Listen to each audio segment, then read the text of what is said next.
Hello दोस्तों, ACF classes में आपका स्वागत है और आज हम डिस्कशन करेंगे हमारी यूनिट 2 का फूड रिसोर्सेज पर। तो शुरू करते हैं क्लास को। देखो, सबसे पहले हमने एक बार ये देख लेते हैं कि हमने इसमें नेचुरल रिसोर्सेज वाली यूनिट में किया क्या है। तो देखो, फॉरेस्ट रिसोर्सेज हमने डिस्कस किया और उससे पहले हम रिसोर्सेज, नेचुरल रिसोर्सेज और एसोसिएटेड प्रॉब्लम्स के बारे में देख लिए। फिर वाटर रिसोर्सेज हमने डिस्कस किया।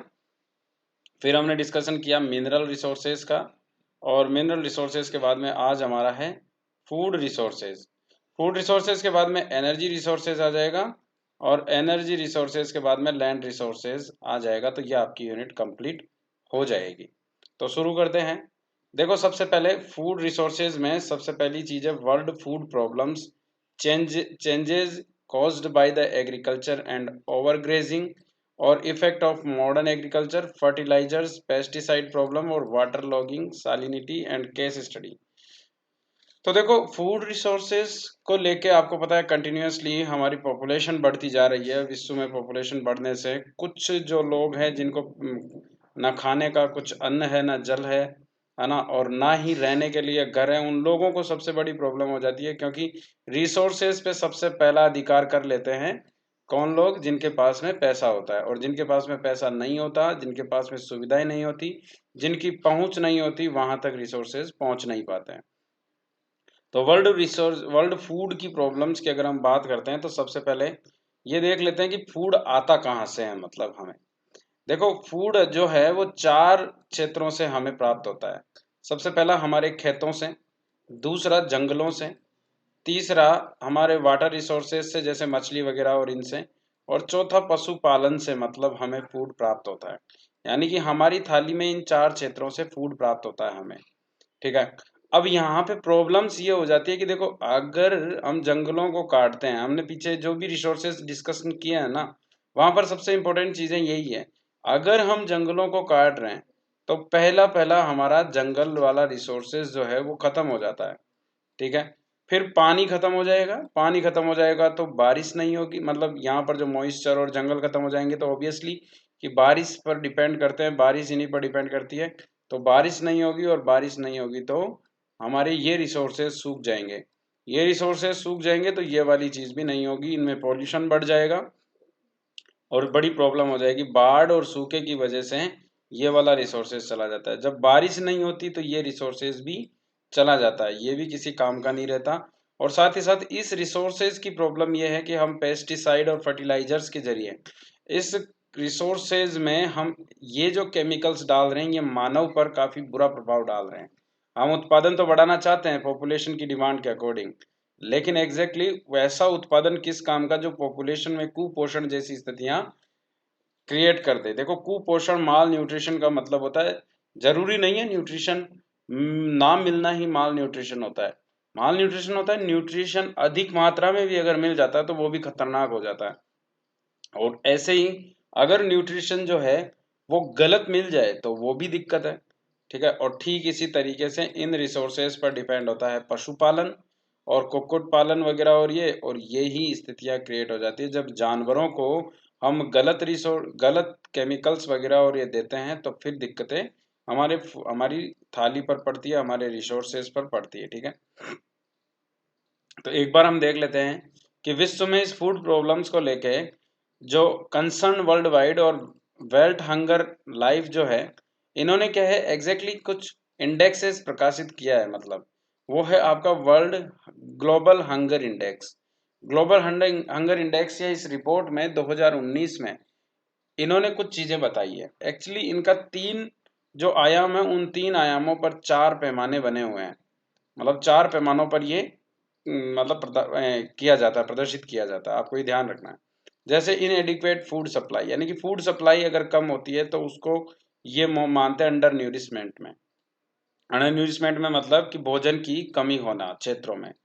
दूसरी चीज आती है चाइल्ड अंडर न्यूट्रिशन में। क्या करते हैं कि ये वास्टिंग को मानते हैं एक तो, और एक मानते हैं स्टंटिंग को। वास्टिंग का मतलब होता है कि उस बच्चे का उम्र के हिसाब से वजन ना होना, और दूसरा है उस बच्चे का हाइट ना होना। मतलब इन दो चीजों को देखा जाता है। और फिर इसमें आता है चाइल्ड मोर्टालिटी, कि यानी कि बच्चे में अंडर 5 जो मोर्टालिटी रेट है वो कितनी है। मतलब तो 1/3 आयाम तो इसको दिया जाता है, 1/3 वेटेज तो इसको मिलता है, 1/3 वेटेज इसको मिलता है, और 1/3 चाइल्ड अंडर न्यूट्रिशन को मिलता है, लेकिन इनमें 1/6 में इसको बांटा हुआ है। तो ये हंगर रिपोर्ट का मेन कॉन्सेप्ट है।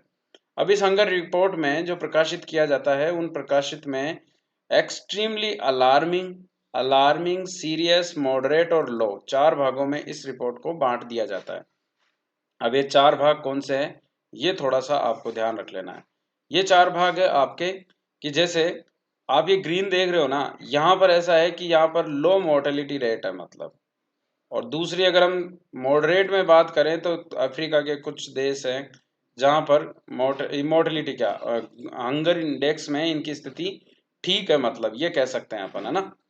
और सीरियस की बात करें तो आप येलो देखो, भारत जो है वो सीरियस कंडीशंस में आ रहा है, मतलब मोर्टेलिटी के मामले में सीरियस कंडीशन में। एक समय था जब अलार्मिंग कंडीशंस में हुआ करते थे इन चीज़ों को लेके, लेकिन अब हम थोड़ा सीरियस कंडीशंस में है। धीरे धीरे फिर आपका मॉडरेट में आ जाएंगे और फिर लो में आ जाएंगे, भविष्य में हो सकता है ऐसी स्थितियाँ हो जाए। और फिर अनसफिशिएंट डाटा, यानी कि डाटा प्रोवाइड नहीं होने की वजह से, यानी कि डाटा कलेक्ट ही नहीं हो पाया, मतलब हो नहीं पाया, मतलब एग्जैक्टली सरकारों ने मतलब इन देशों में, ये यूरोपियन देश है या अमेरिका है, इनसे लिया ही नहीं, मतलब कि यहाँ पर कोई हंगर इंडेक्स वाली कोई ऐसी बातें नहीं है, ठीक है। तो ये आपको ध्यान रखना है। तो इस आधार पर देशों को बांटा जाता है और हम इनमें सीरियस कंडीशन में हैं। जब आप इस इंडेक्स की बात करते हैं तो आप देखोगे कि इस इंडेक्स में 117 पे एकदम पुअरेस्ट रैंक पर जो है वो सेंट्रल अफ्रीकन रिपब्लिक है।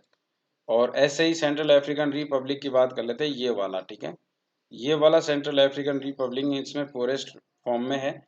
दूसरा अगर आप देखोगे, यमन है, चाड है, मेडागास्कर है, ये सब आते हैं आपके, ये वाला तो हो गया यमन, ये आ गया चाड आपका, और ये आ गया मेडागास्कर, है ना। तो ये ध्यान रखना है। ऐसे अगर हम अपने पड़ोसी हमारी स्थिति देखें तो हम 102वें नंबर पर आते हैं इस कंडीशन में, ठीक है। 102 आप देख सकते हो सामने आपके लिखा हुआ है। और हमारा जो रैंक है, मतलब रैंक तो 102 है, और हमें जो स्कोर मिला है वो है 30.3 मिला है। साथ ही पाकिस्तान जो हमारा पड़ोसी देश है वो हमसे बेहतर स्थिति में है, और वो पाकिस्तान का रैंक है 28.5, इसका स्कोर है 94 इसके रैंक है। बांग्लादेश, नेपाल, श्रीलंका, इस तरीके से हमारे पड़ोसी देशों की स्थिति हमसे अच्छी है, एक पाकिस्तान अगर हम अफगानिस्तान को छोड़ देते हैं तो ये आपको ध्यान रखना है। अगर हम 2019 की बात करें ना, तो भारत 102 में है 117 कंट्रीज में। अगर हम 2018 की बात करें तो 103 में है, और 2000 की बात करें तो 83 में, यानी कि हमारी स्थिति गिर रही है 2000 के बाद से। इसके पीछे रीजन बताया है कि पॉपुलेशन कंटिन्यूसली इंक्रीज हो रही है और फूड रिसोर्सेज में कमी आती जा रही है। तो ये स्थिति आप देख सकते हो। दूसरा अगर आप बात करोगे कि और दूसरे देशों की और स्थिति की बात करते हैं, तो इस तरीके से आप देख सकते हो भारत की स्थिति तो ये चल ही रही है, मतलब ठीक है, 83, 95, 95, 102, है ना। मतलब 95, ये बात है आपके 2010 की। उसके बाद में पिछले 2018 की बात करते हैं तो फिर आता है यहाँ पर 103, है ना। पिछली बार से तो हमारी स्थिति में सुधार हुआ है, ये थोड़ा सा आप ध्यान रख लेना, ठीक है। और ये सारे हमारे पड़ोसी देशों की स्थिति आपके सामने है। तो एक्चुअली अभी हम यही बात कर रहे थे कि होता क्या है कि रिसोर्सेज किसी के पास में तो बहुत ही कम है, कि ऐसी स्थितियां क्रिएट हो जाती है। आपने ये फोटो देखी होगी, ये काफी चर्चित फोटो रही है ना। और इस फोटो में साफ साफ दिख रहा है कि ये गिद्ध जो है इस बच्चे का मरने का इंतजार कर रहा है केवल। हो सकता है कि ये बच्चे मरते ही फिर गिद्ध इसको नोच लेगा। यानी कि एक तरफ केवल खाना नहीं है, इस वजह से लोग मर रहे हैं, और आप एक तरफ देखो इन लोगों को जो खाना इतना है कि इनकी स्थिति गंभीर हो रखी है। इस तरीके से दोनों ही माल न्यूट्रिशन की स्थिति है, देखा जाए तो ये मोटापा भी माल न्यूट्रिशन में आता है और ये भी माल न्यूट्रिशन ही है। और ये तो अनएडिक्वेट फूड रिसोर्सेज होने की वजह से ज़्यादा प्रॉब्लम है। तो ये स्थिति काफ़ी गंभीर है। अगर हम रीज़न देखें इस फूड प्रॉब्लम्स के पीछे, तो आप देखोगे कि प्रोडक्शन और सप्लाई में प्रॉब्लम है, यानी कि इतना प्रोडक्शन नहीं हो पा रहा, और साथ ही साथ इतनी सप्लाई नहीं हो पाती जितनी डिमांड है। यानी कि पॉपुलेशन का रेशो ये है और फूड रिसोर्सेज का रेशो ये है।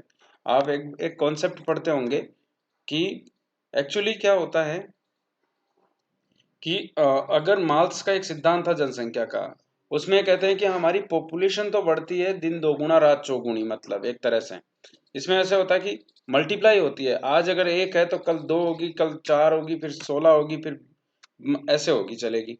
पॉपुलेशन की स्थिति ये है। लेकिन फूड रिसोर्सेज जो है वो एक दो तीन चार इस मामले में बढ़ते हैं, क्रम इस तरीके से चलता है फूड रिसोर्सेज का। तो सीधी सी बात है कि पॉपुलेशन को फूड रिसोर्सेज प्रोवाइड करवाएंगे तो फिर कमी तो आएगी, तो कुछ हिस्सा हमारी जनसंख्या का उससे बाहर निकल जाएगा। फिर आता है अनकंट्रोल्ड पॉपुलेशन। अनकंट्रोल्ड पॉपुलेशन अभी हम बात कर ही रहते हैं। ज्योग्राफिकल कंडीशंस भी कई बार इसके लिए हावी हो जाती है। मीन्स अगर हम कह सकते हैं कि ज्योग्राफिकल कंडीशंस अगर सही है, जैसे बारिश सही होती है और हमारी मिट्टी सॉइल जो है वो फर्टिलाइज है, और सॉइल के साथ अगर हम और दूसरी चीज़ों की भी बात करते हैं, वन संसाधन वगैरह ठीक है, ज्योग्राफिकल कंडीशंस अगर अच्छी है तो फूड प्रॉब्लम्स कम है। ठीक है। Hike in global food prices.